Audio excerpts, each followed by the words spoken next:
Ayan po mga kabisnes. Dito na tayo sa kabisnes house. Kakarating na po namin. Ayan. May papaya. Lagay mo doon. Bye. Ayan. Ayan. Ito po mga kabisnes, kakauwi lang po namin. Galing ano. Nakaway o kagigising lang. Tagbuang Junior. Kagising lang daw ni Kuya Bay. Pambihira. Po mga Grabe. kabisnes. Ayan. Ako mga kabisnes, good evening sa ating lahat, mga kabisnes namin minamahal. Nagarating lang naman galing North Sagaray sa lupa ng sa lupang pangarap, mga kabisnes. Nagarating kami doon, mga kabisnes. Ulit yun ah. Oh. Circle ah. Circle nga. Circle light. Alin? Oo nga. Oh? Bilog po. Bakit circle yung design niya? Parang ano lang parang style photograph lang. Oh. Parang style Kaya mga na. kabisnes, ayan si Kuya Damo. Vlog de Bulag ah. Parang style pugong biyahero ah. Hindi siya nakapag-vlog ka ba ron? Hindi po ako nakapag-vlog doon mga kabisnes kasi busy na, busy. Sa ngayon, dito ka magpo-vlog. Oo, ngayon Kasi busy sa ako mga kabisnes, mag-vlog. abangan niyo po yung vlog ko mga kabisnes doon sa mismong Mag-vlog na tayo, kasi lote. siya, okay tayo. Doon sa mismong ano ko, parte ng lote ko mga kabisnes. Nag-vlog kami doon nakasama si Dudong. Panoorin niyo po yun mga kabisnes. Ayan, oh. Right.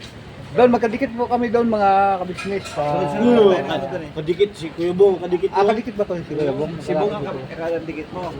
Ako ang kadikit ko, katabi ko Bay. si Stong. Kasi Ah. katabi kami ni Stong. Ako yung stone kasi Bay. Hindi po ako nakapag-vlog doon kasi sobrang busy, pagod na. Sayang lang kasi walang Meron. wala tayong dalang tak, hindi tayo makapaglinis. Si Bonggo. Bonggo. Pati sa akin kung di lang linisin ko ron eh. Ayan. Sa ano, sa vlog ni Kuya. Sa vlog na kami. Balikan niyo po. Balikan niyo po. Panoorin niyo po doon ang mga kaganapan mga kabisnes. Sa Bulag daw, paparibili daw. Ayan. Kaso di pa nagparibili yan, ako. Hindi po nagpulibre. Oo, Wala pag ako pa. sumakot, hindi ko mapaugayin yan, hindi ko kainin yan. Oo. Kailangan sa wadyo Pag ano, muna. paugayin ako, ito ba? Oo. Ah. Ayan. Hindi pa ako pinagalan eh. Hindi pa ba nakatikim ng surprise? Oo, di ba? Meron din, di ako binigyan yun eh. Di ako pinagalan yan eh. Kahit konti, wala. Kay. Kaya pag ako sumakot ito, wala ka, hindi ko rin pakainin yan. Nilaglag. Tawa. Ayan kasi mga kabisnes. Sa akin yan. Tayo po mga business, pauwi na tayo sa ating kanya-kanyang mga lungga. Uwi na po tayo Uwi mga na tayo, mga business kabisnes. kasi pagod na. Sa gabing-gabi na po mga minamahal namin na kapatid sa kabisnes. So, ikaw nakapag-vlog dun sa lupa mo, sa lote mo. Vlog kami doon. Ako hindi po ako nakapag-vlog doon mga kabisnes kasi In-explain ko kay Dodong. Siyempre, in-explain ko sa kanya. At yun po, basta panoorin niyo po yun doon ang kabuuan ng istorya. Kung anong naging reaction doon. sa Kasi first time niyang, first time niya na sumama sa mga ganun. vlog. Nag-ano nga siya doon, nag-ano siya sabi sa akin. Kaya damo, ano pala, mga kuliglig lang pala marinig mo dito pagdating ng gabi. Kasi si Dodong kasi lumaking syudad yan eh. Kumbaga dito sa Metro Manila lang talaga yan. Oo. So hindi naka-experience yan ng mga ganong ginawa natin kanina, no? Oo. Ang tawag dito, sabi nga niya eh. Grabe, no? Nature trip. Okay. First time kong makaranas ng ganito. Naglakad kami ng hindi man siya totally sobrang layo, pero para sa kanya, para malayo na sa kanya yon. Kasi hindi nga siya sanay. Ayun o. So sabi ko, ito na experience mo na kung ano yung kung ano ang buhay probinsya, ika nga. Kasi ganun talaga sa probinsya eh. Ang maririnig mo nun, makulisap, huni ng ibon. Yan. Yan, sabi ko, ano ba sa palagay mo? Kaya mo ba? Paano kaya amigo kung ano kayang maging resulta lahat natin kung doon na tayo lahat. Siguro sobrang saya, no? Kasi probinsya na tayo ang natin. Siyempre, kung luluobin ng Panginoong Diyos mga kabisnes na dumating ang isang araw na nandun na kami lahat magsama-sama, luluubin ng Ama na buhay pa tayo, no? Oo. Kasi hindi man natin alam, ang Diyos lang ang higit na nakakaalam, mukul diyan. Sabi ko nga, pag mangyari yon, nga nandun ba tayo, magkakasama-sama, nakas pa tayo, ba? Masaya talaga para sa akin. Siyempre, makikita natin yung bawat isa na bahay na naitayo na kung sakasakali. Pagdating sa hinaharap, makikita natin. Tapos sa mga anak natin, masaya rin sila. Lalaro doon. Kumbaga, ang isang area ay kuha na, ang tawag dito, yung develop na, no? Nadidevelop na. Di ba napakasaya lang? Oo. Makikita natin sila doon na naglalaro. Siyempre, marami ng bahay, yun daw. Kumbaga, mai-imagine lang natin ba sa pagdating sa hinaharap na pagdating ng panahon na maging ganun na siya. May mga dumadaan ng tricycle, no? Yun, Marami talaga. na nagmumotor, Ayun. may mga sasakyan na ng parito. Kasi highway yung atin. Highway na eh, highway. Oh, marinig bro, Pinaka-filter. maya, sobrang ibig sabihin, maingay na, ganun. Ma-imagine lang natin, ang ganda nun, masaya-saya nun. Kumbaga yung ang mga anak natin pag dumating doon sa mga panahon na yun, sila na. Sila tayo.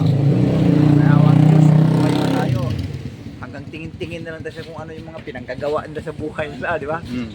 May mga kanya-kanya na rin silang mga tahanan, kung halimbawa. Di ba? Para may medyo masaya. Andun, hanggang doon sa panahon na yun na sila magkakasama.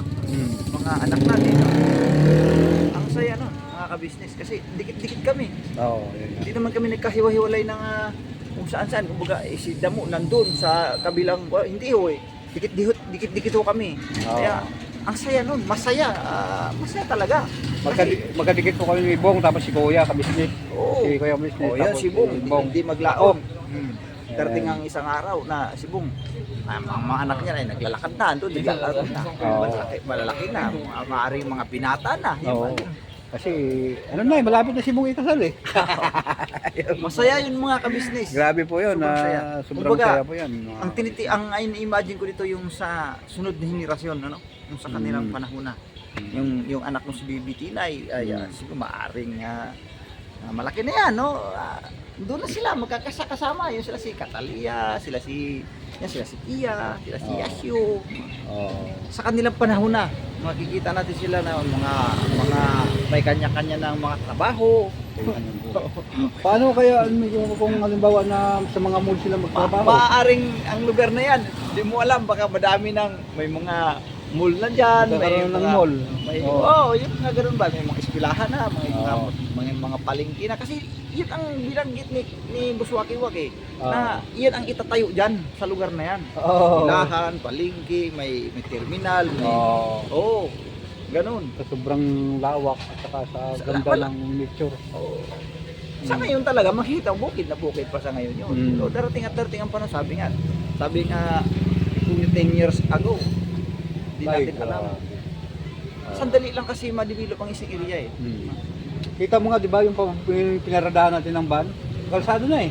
Di ba? Oo. Meron na. Kalsado na po. Casino na lang yun. Kaya nang tawirin dun sa kabila yun. Kaya na, oo. Kaya naging mabagal yung lakad natin kasi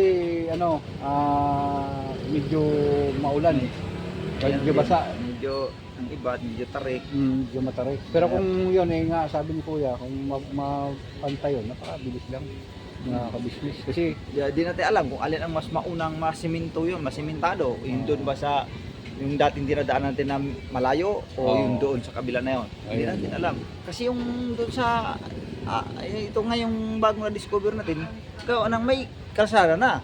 may kusara na yung bagong discover. Yung dati, di ba, akit pa tayo doon sa tapos bababa pa tayo. Dito, shortcut lang tayo eh. Pero kung mauna man na magkaroon ng simentado yung kabila na yun, mas okay. Yun. Okay pa din. Wala ko, basta kung alin ang mas mauna doon, madali na lang yung access doon papunta doon sa lupa ni Kuya eh. Kung sakasakali eh. Tsaka napakaganda talaga ng lugar na yun, no? Ayun naman, maganda. Grabe. Maganda talaga. So yun po mga ka-business, yun lang po yung mga naging ganap pa at saka napag-usapan na. Sabi ni Kuya Damo, ano kayang mangyayari pagdating ng panahon. Abay, maganda talaga yan. Para sa akin kasi ang lugar na yon napansin mo naman siguro kanina, di ba? Yung nadaanan natin doon sa pabahay, di ba? Ang daming pabahay. Mm. No? Bahay. Isang napakalaking subdivision mga kabisnes na Sa gilid lang ng lupa natin. oo, halos doon lang magkaharap lang mga kabisnes. Mm. Kumbaga ito yung lupa ni Kuya, andito ngayon yung ano na develop na. Magkaharap lang. Tsaka ano na, may mga bahay na po talaga mga kabisnes. Ano na po siya na marami na po may mga ilan-ilan na doon sa pati sa baba, may Oo. mga nakatira ng mga kabisnes na mayroon ng kuryente. kuryente. Ayun ang kuryente. Ayan, Kaya, Sabi ko sa'yo, kuya mo, malayo ang 10 taon dyan kung hindi ma-develop yan ng gusto. Ay, Malayo kasi malayo ano po, na 20 good years. evening. hello po mga kabisnes na ibang narabi kada kayo amen. Alam mo ba natutuwa ako sa iyo? Tanungin mo kung bakit. Nanood kami ng vlog ni Kuya kanina. Alam ko na. Nakikita ko na sa video. Papa. Ganyan si Tinay. Marunong na siya, kilala niya yung lahat na nandun eh. Oo. Sabi niya, boses ko. kita niya si ate, si kuya, si tito niya, Bayt, si Upaw. Oo. Sabi niya, Papaw! Oh? Tito Upaw. Sabi niya? Nakakaintindi niya yan. Kilala niya lahat. Ayun. Kaya sabi ko lang, kung si dati niya kahit wala pala. Kahit nga busis niya sa vlog, mga kabisnes, kahit busis niya, pag narinig niya, minsan nanonood kasi kami. Oo. Hindi, minsan naman, nanonood naman talaga kami. Oo. Pag narinig niya na nandun siya, nandun niya, sisilip talaga yan, pag tumitili, sisilip na ganun tuloy. Sisilip yan. Kasi narinig niya busis niya eh. Madara.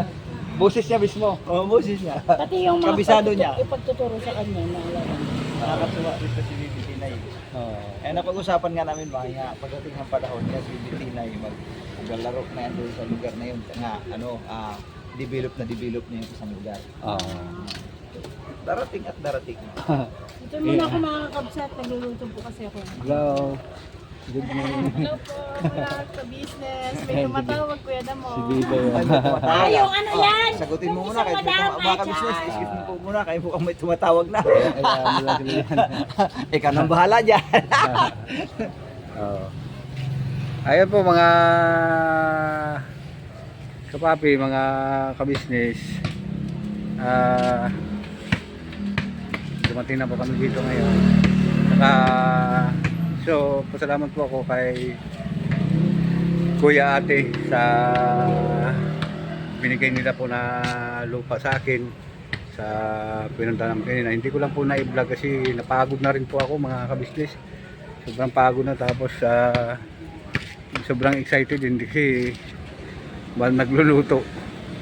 Siguro mga next siguro na pag-akyat, ganun po mga kabisnes, pag naglinis na po kami, may vlog ko yun at may ipakita po sa inyo yung binigay na lupa ni Kuya.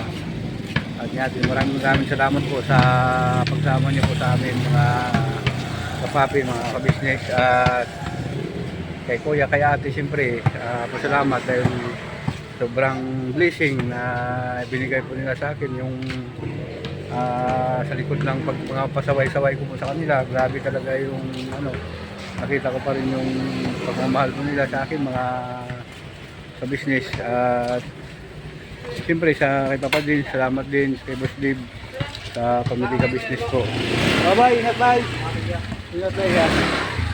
Yan, uwi na po sila ni Biden mga ka-business. At susunod na rin po ako. Babiyahe pa rin po ako ngayon mga ka-business para kahit paano po may kunting kita para sa ganun po maka bili-bili ng mga pangulam-ulam habang wala po yung mga sahod mga ka-business. So ayun si Amaro. Maro. Laro siya. Hello po. Hindi ka sumama eh. May pasok po eh. Ay, nagpasok ka. Sige. So, hanggang dito na lang po siguro mga kapapi, mga kabisnes. Maraming salamat sa pagsama niyo sa simpleng vlog ko na ito. At never say goodbye po. Tomorrow is another day. Binabanat lang po tayo mga kabisnes.